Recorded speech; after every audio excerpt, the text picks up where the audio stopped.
There is a certain kind of fairy tale that we all know. It's the story of the American heiress with a fortune so vast it's almost vulgar, who gets shipped off to Europe to marry a dashing titled aristocrat with a crumbling castle and 1,000 years of history. She gets a crown, he gets the cash to fix the roof. It's a story of ambition, of status, and of happily ever afters that are signed and sealed like a business contract.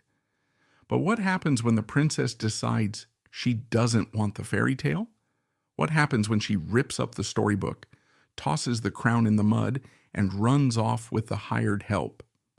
Today we are telling the story of the ultimate dollar princess, a woman who got everything she was supposed to want: the title, the palace, the jewels, and then threw it all away for a passion so scandalous it became a global obsession.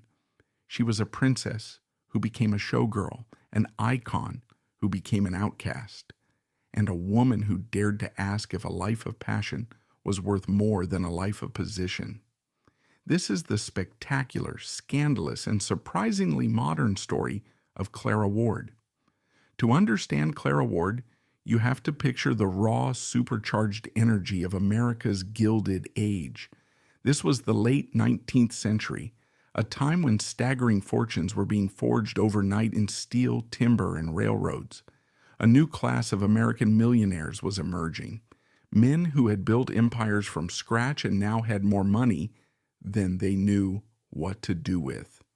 But there was one thing their money couldn't buy them: the ancient, unshakable status of European aristocracy. Across the Atlantic, that same aristocracy was in trouble. They had the titles, the castles, and the priceless art, but centuries of lavish living had left many of them flat broke. And so, a curious and mutually beneficial trade began. Ambitious American mothers began parading their beautiful, wealthy daughters in the drawing rooms of London and Paris, while titled but impoverished European families went shopping for a rich American bride. These young women were known as dollar princesses, and their marriages were the biggest business transactions of the era. Clara Ward was born directly into the heart of this world. She was the daughter of Captain Eber Brock Ward, a self-made Michigan industrialist who was, for a time, the wealthiest man in the state.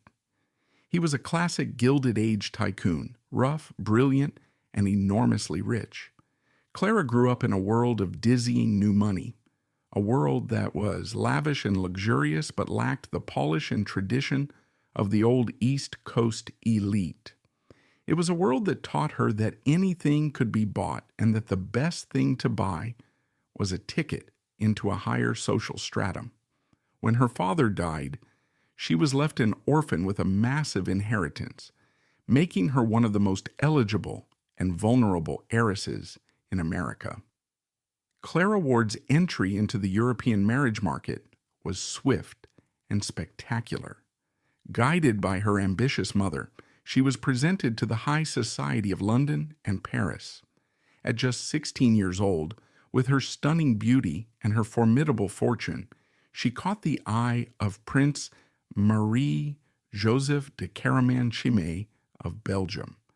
The prince was charming, cultured, and possessed a title that stretched back to the Holy Roman Empire. He was also nearly twice her age and in desperate need of cash.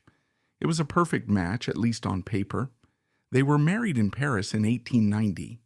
The wedding was a lavish affair, a transatlantic spectacle. Clara, a teenage girl from Detroit, was now Her Serene Highness, the Princess de Caraman-Chimay, mistress of a magnificent Belgian chateau and adorned with the Chimay family's historic jewels.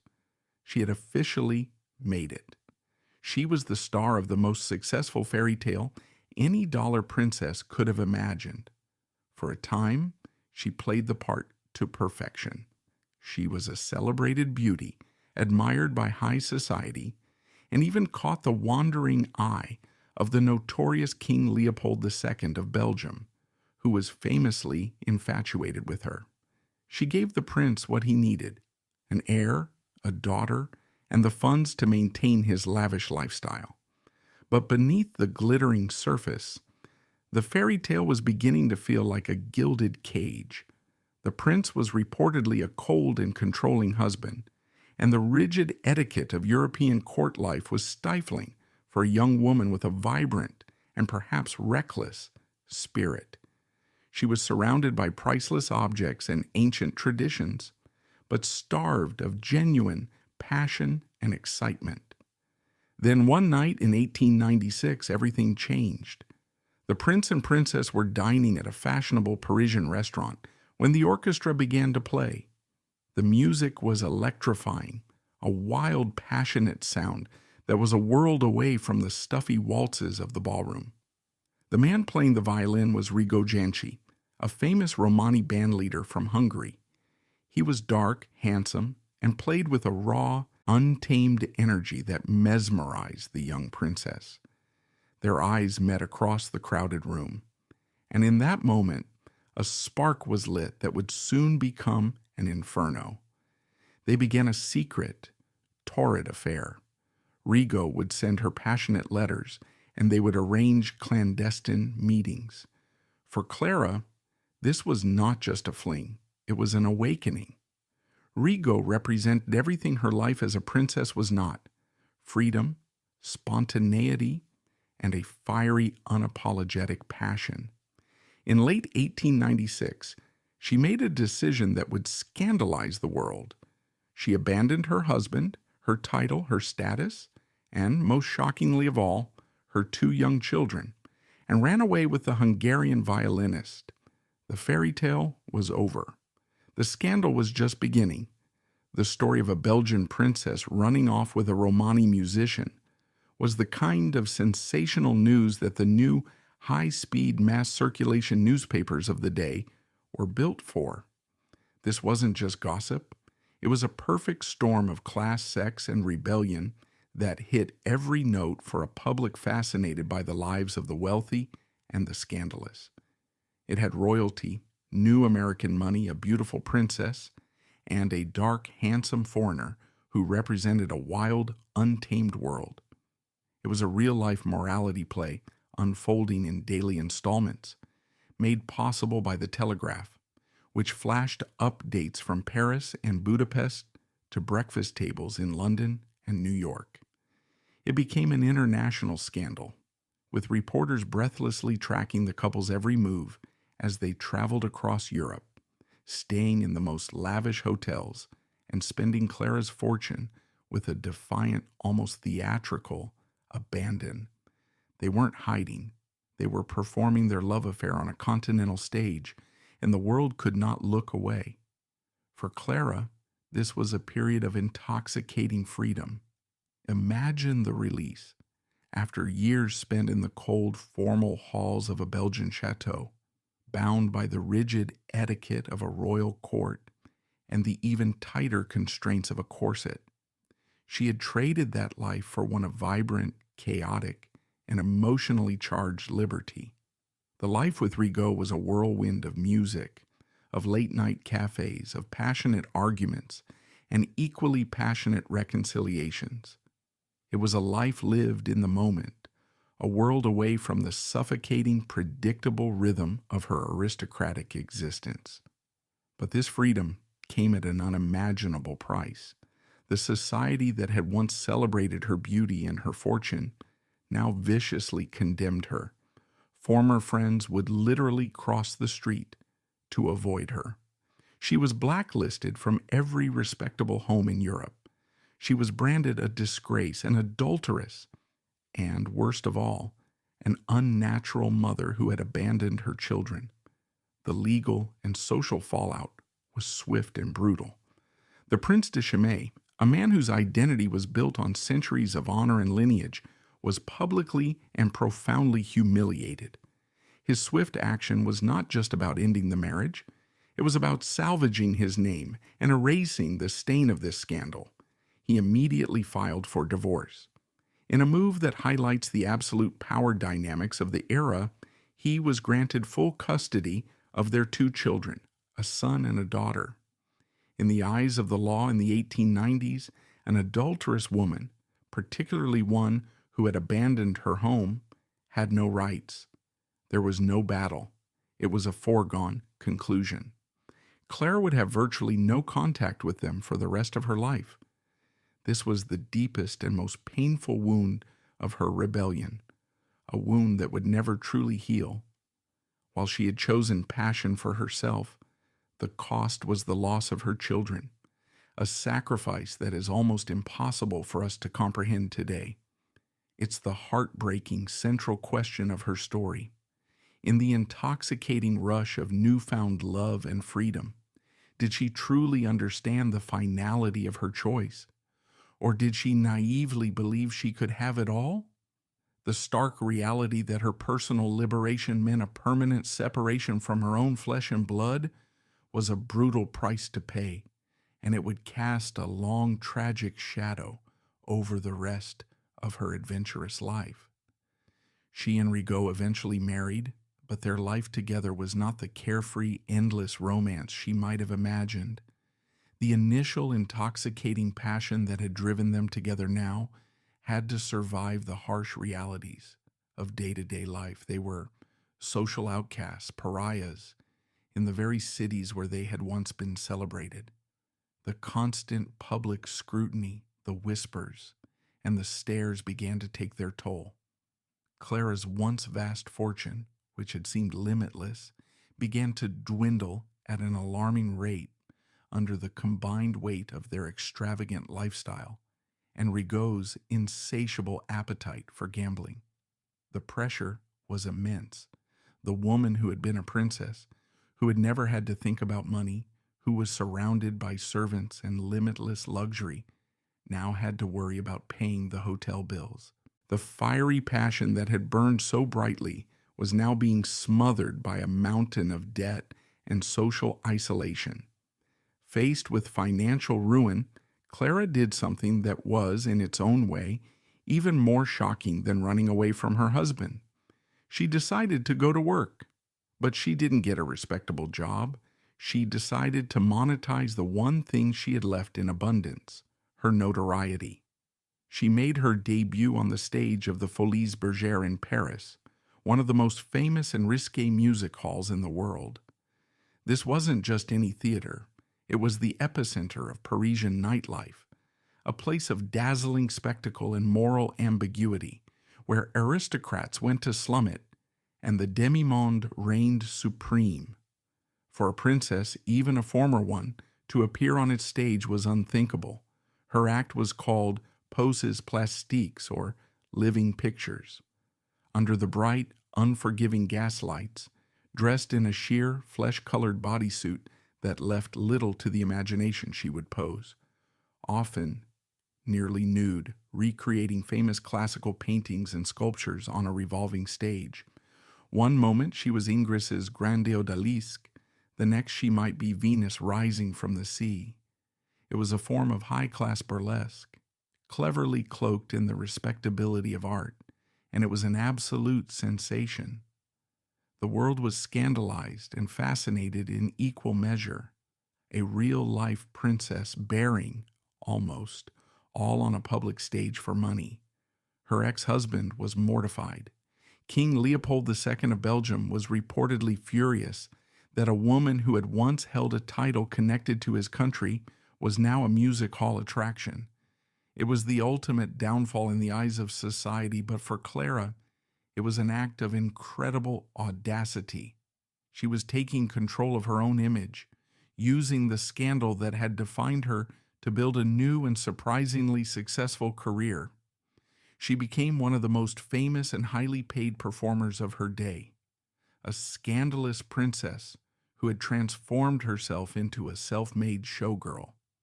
The life and choices of Clara Ward ignite a debate that is as relevant today as it was over a century ago. Was she a spoiled, selfish brat who shirked her duties as a wife and mother for a thrilling affair? Or was she a brave proto-feminist icon, a woman who rejected the gilded cage of a loveless, transactional marriage to demand a life of her own choosing? The case against her is, on the surface, quite strong. She was a dollar princess who willingly entered into a marriage of convenience. She accepted the title, the jewels, and the status, and in return she was expected to produce heirs and behave with the decorum of a princess. By running away, she broke that contract in the most public and humiliating way possible. And then there is the most damning charge of all. She abandoned her children. In the rigid moral landscape of the late 19th century, this was her ultimate sin. The press of the day was merciless, painting her as a wanton, degenerate woman ruled by decadent passions, who had sacrificed her most sacred duty on the altar of her own selfish desires. She was portrayed as a flighty, foolish girl who had been bewitched by an exotic foreigner, a cautionary tale for any young woman who dared to step outside the bounds of propriety. However, there is a more modern and perhaps more compassionate interpretation of her story. From this perspective, Clara was a victim of a patriarchal system that treated her as a commodity. She was in essence sold into a marriage at 16 to a man nearly twice her age, a man who allegedly offered her status and luxury, but not love or companionship. Her rebellion, then, can be seen not as a frivolous act, but as a desperate bid for personal and sexual freedom. She was a woman who refused to be a beautiful, silent ornament in her husband's castle. She demanded the right to her own happiness, a truly radical concept for a woman of her time. The debate also extends to her later career. Was her performance in the poses plastiques an act of empowerment or exploitation? Was she bravely taking control of her body and her fame, turning her notoriety into a source of income and independence? This interpretation sees her as a savvy modern woman who understood the power of her own celebrity. She took the scandalous narrative the press had created about her and literally put it on stage under her own terms and charged admission. Or was she simply being exploited by shrewd theater managers, a fallen woman capitalizing on her own scandal in a desperate bid for money and attention? This view suggests she was trapped by her own fame, her only marketable asset being the very scandal that had ruined her reputation. She was forced to replay the role of the scandalous princess every night, her body on display for the gawking public. There is no simple answer.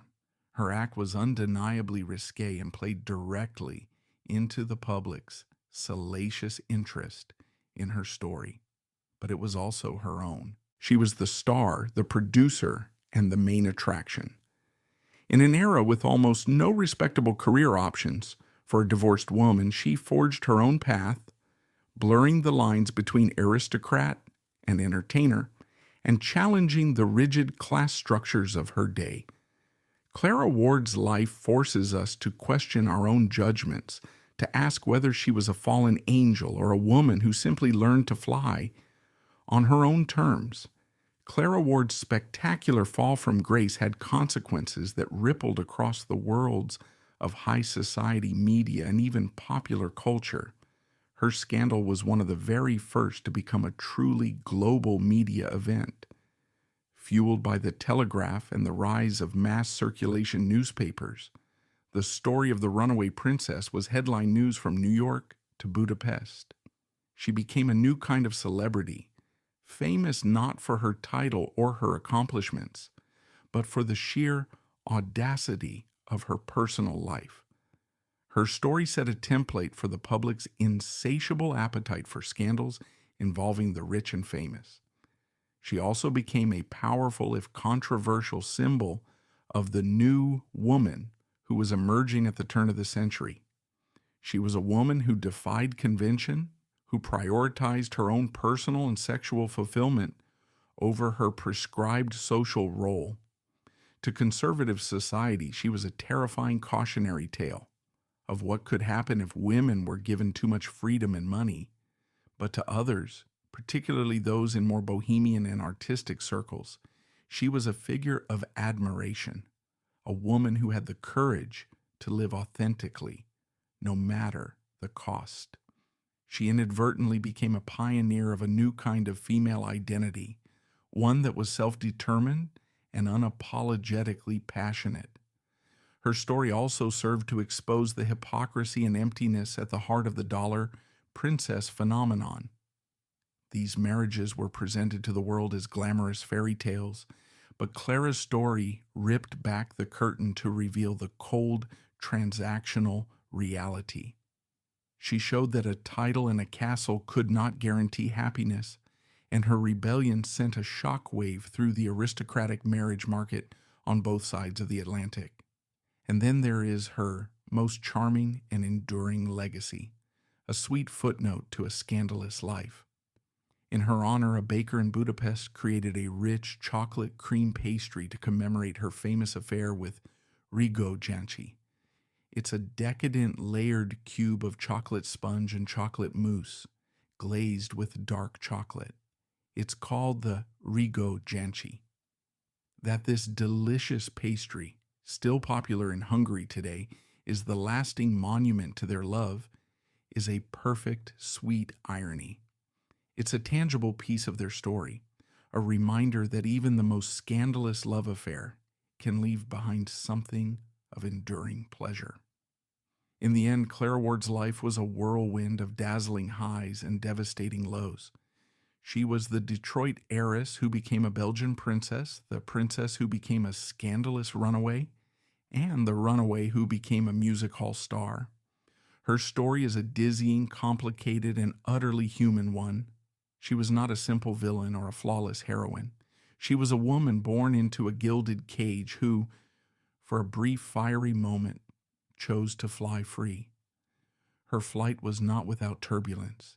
She paid an immense price for her freedom, sacrificing her reputation, her social standing, and most painfully, her relationship with her children. Yet she refused to live a life that was a lie, a quiet performance of aristocratic duty. She chose passion over position, authenticity over propriety, no matter how messy or scandalous the result. Her story is a powerful reminder that the fairy tales we are told are often far more complicated than they appear. Clara Ward's life was not a happily ever after. It was a defiant, messy, and courageous search for a life lived on her own terms. She was a woman who dared to choose her own destiny, and in doing so left behind a trail of broken rules, a legendary dessert, and a story that, even a century later, has not lost its power to shock and to fascinate.